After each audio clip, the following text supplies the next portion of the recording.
여러분 안녕하십니까? 여수 MBC 뉴스투데이입니다.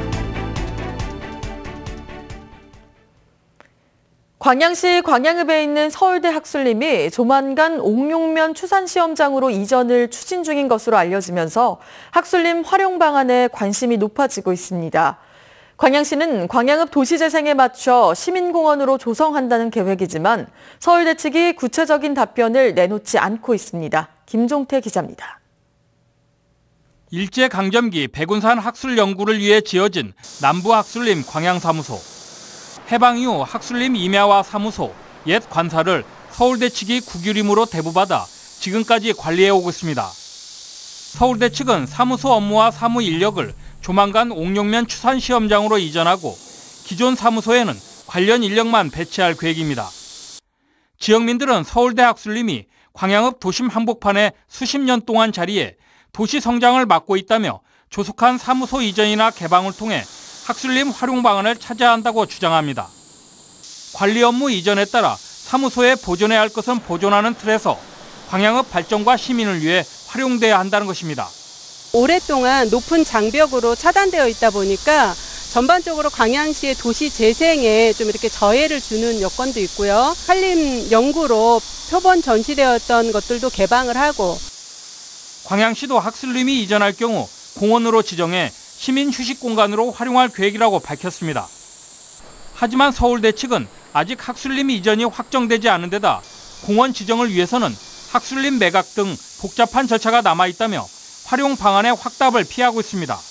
광양시 도시재생과 연계시키기 위해서 서울대학교 남부연설림과 집중적으로 협의를 하고 있으며 이전한 이후에 저희 시민들에게 돌아갈 수 있도록 앞으로 지속적으로 협의를 해가도록 하겠습니다. 광양읍 발전을 위한 성공적인 도시 재생에 서울대 학술림의 효과적인 활용 방안 마련이 중요 과제로 떠오르고 있습니다. MBC 뉴스 김종태입니다. 올 상반기 전남의 수산물 수출액이 1억 달러를 돌파했습니다. 전라남도에 따르면 올해 1월부터 6월까지 전남의 수산물 수출액은 지난해 같은 기간에 비해 15.1% 증가한 1억 300만 달러로 역대 최고치를 기록했습니다.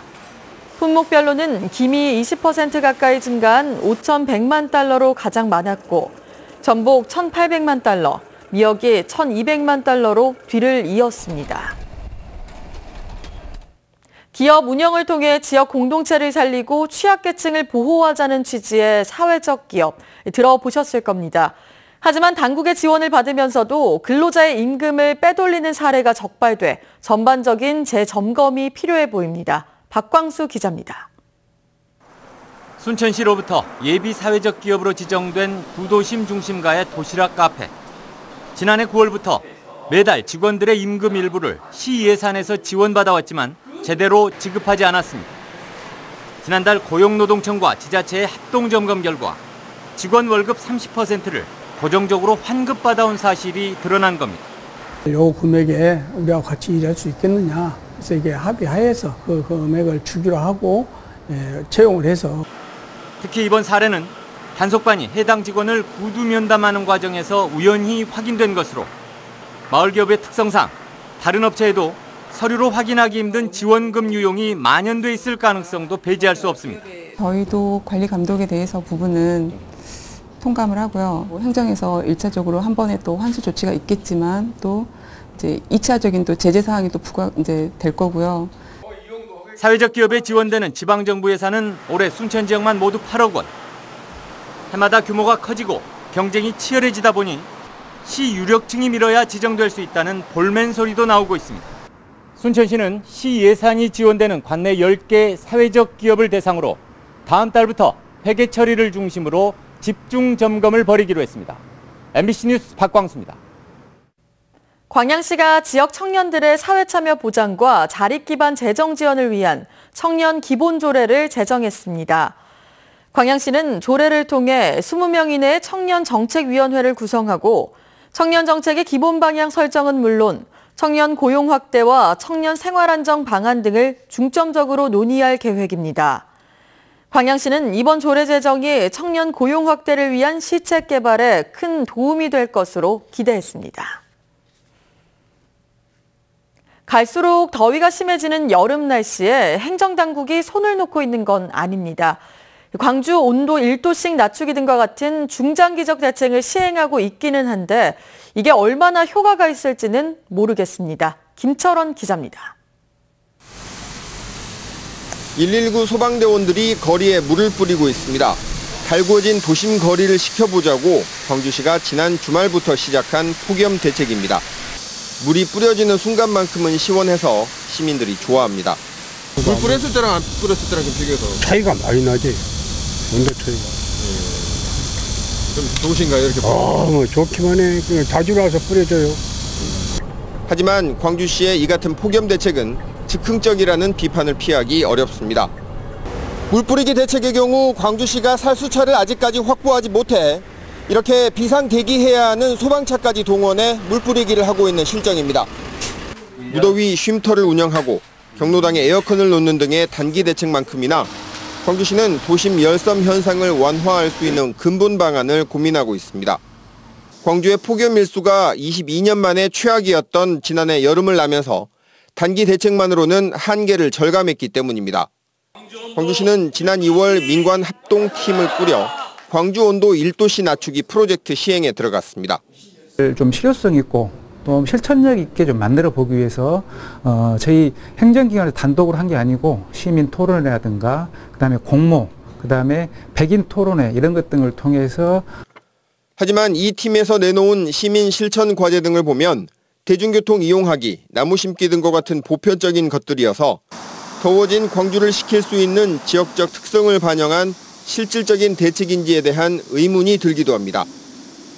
소위 도시 성장이나 도시 개발의 양을 어떻게 조절할지 이 부분에 대한 대책은 사실은 좀 없는 편이에요. 도시계획적인 대처가 없다는 거죠.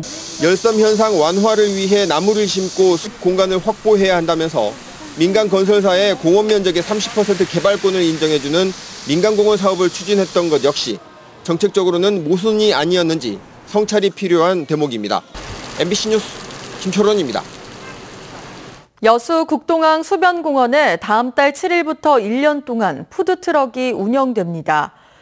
여수시는 청년 일자리 창출을 위해 국동항 수변공원 내 푸드트럭 영업장소 2곳을 지정하고 음식 냄새로 인한 시민 불편이 적은 휴게 음식과 제과로 업종을 한정해 운영자를 모집하기로 했습니다. 여수시는 특히 시민 보행과 차량 통행에 지장을 주지 않고 주변 상권과 다툼이 발생하지 않도록 영업장소를 결정했다고 밝혔습니다. 백제탑 양식을 간직하고 있는 강진 월남사지 3층 석탑 복원이 시작됐습니다. 올해 말까지 해체 작업이 이루어지는데 보수 작업 현장이 일반에 부분 공개됩니다. 신광하 기자가 보도합니다. 보물 298호인 월남사지 3층 석탑입니다. 단층 기단 위에 3층에 탑신을 올린 전형적인 백제탑입니다. 문화재청의 진단 결과 붕괴 우려가 높은 2등급 판정을 받아 해체 보수 작업이 결정됐습니다. 문화재청 보수정비 기본계획 용역 결과 해체 보수가 결정이 나서 금년부터 내년까지 해체 보수 작업을 실시하게 됐습니다. 탑 전체를 가리는 시설물을 세우고 탑 지붕돌부터 하나하나 해체하고 있습니다. 월남사지 3층 석탑 해체 작업은 매 단계를 해체할 때마다 전문가들이 회의를 거쳐야 하기 때문에 매우 더딘 속도로 해체 작업이 진행되고 있습니다. 현재 3층만 해체된 상태로 다음 달 자문단 회의에서 2층부의 해체 방식이 논의될 예정입니다. 해체된 탑돌은 3D 스캔을 거쳐 석탑의 훼손 원인 분석 작업이 이루어지고 있습니다. 관람객들이 오셨을 때 보존 그리고 보수하는 방법, 기법 등을 보실 수 있게끔 관람객들의 공개를 특별히 염두에 두고 그 보수 현장을 운영하고 있습니다. 월남사지 3층 석탑은 국보 9호인 부여 정림사지 5층 석탑과 비견될 만큼 중요한 백제 석탑으로 평가되고 있습니다. 석탑 해체 복원과 함께 인근에서는 월남사지 발굴 조사가 동시에 진행되고 있어 내년 말로 예정된 조사 결과에 관심이 모아지고 있습니다. MBC 뉴스 신광하입니다. 순천시 청소년 노동인권 조례가 순천시의회 본회의에 상정되지 않아 지역 시민단체들이 거세게 반발하고 나섰습니다. 전남 청소년 노동인권센터 등 지역 시민단체들은 어제 성명을 통해 조례안 처리에 반대해온 순천 기독교 총연합회와 본회의에 상정하지 않은 시의회 측에 대해 지역 청소년들의 노동권을 외면한 행동이라며 강하게 비판했습니다. 순천시 청소년 노동인권 조례는 지역 시민사회와 교계의 찬반 입장이 엇갈려 그동안 조례안 처리가 지연돼 오다 지난 21일 상임위를 통과해 어제 본회의 상정이 예정돼 있었습니다. 여수시가 문화마을 조성사업으로 추진한 달빛 갤러리 사업이 특혜 의혹이 일면서 시의회 심의 과정에 제동이 걸렸습니다.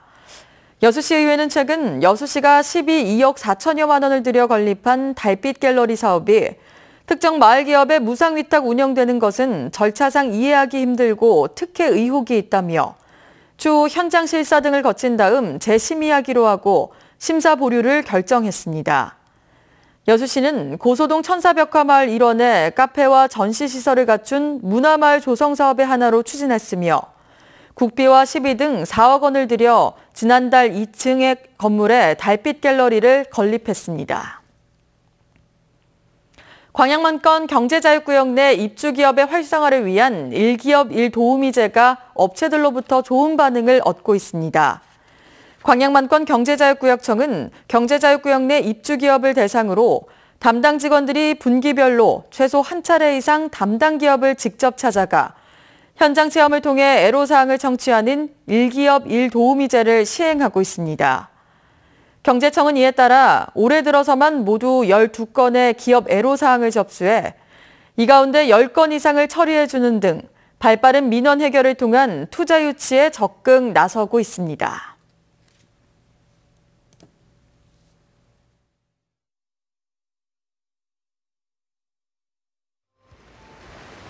네, 오늘 아침 서울 등 수도권의 경우는 구름 사이로 이따금씩 해가 비추기도 하는데요. 충청과 남부지방 곳곳엔 장맛비가 오고 있습니다. 특히 충북 보은과 경북 일부 지역으로는 호우주의보가 내려진 가운데 시간당 20mm 안팎의 세찬 비가 쏟아지고 있고요. 그 밖에 충청 이남 곳곳과 강원 지역까지도 벼락을 동반한 비가 내리고 있는 상황입니다. 오늘 충청과 남부지방을 중심으로는 많은 비가 예상되고요. 특히 영남 내륙을 중심으로는 집중호우가 우려됩니다. 앞으로 남부지방에는 최고 80mm, 특히 경상 내륙으로는 120mm 이상의 폭우가 쏟아지겠고요. 그 밖에 충청 남부와 전북, 전남 해안에 20에서 60, 서울 등 그 외 지역에도 5에서 40mm 정도입니다. 이미 많은 비가 내린 상태니까요. 여기에 더 큰 피해가 발생하지 않도록 각별히 주의하셔야겠습니다. 비는 오늘 밤이면 대부분 그치겠습니다. 오늘 중부지방을 중심으로는 더위가 심해지겠습니다. 조금 전 7시 바늘기에 서울 등 수도권과 강원도 홍천으로는 폭염주의보가 발표가 됐고요. 그 밖에 전남과 제주도로도 폭염특보가 내려져 있습니다. 오늘 한낮에 서울이 34도까지 치솟는 등 어제보다 약 7도가량이나 높겠고 남부지방은 대구가 30도 안팎에 머물겠습니다. 이 출근길 현재 기온 보시면 서울 25.1도, 광주 27.2도로 밤사이에도 열대야가 나타난 곳이 많고요. 한낮에는 서울 34도, 부산이 30도가 예상되는 등 중부지방을 중심으론 폭염이 기승을 부리겠습니다. 내일부터는 장맛비가 소강 상태를 보이다가 주 후반부터 다시 올 전망입니다. 날씨였습니다.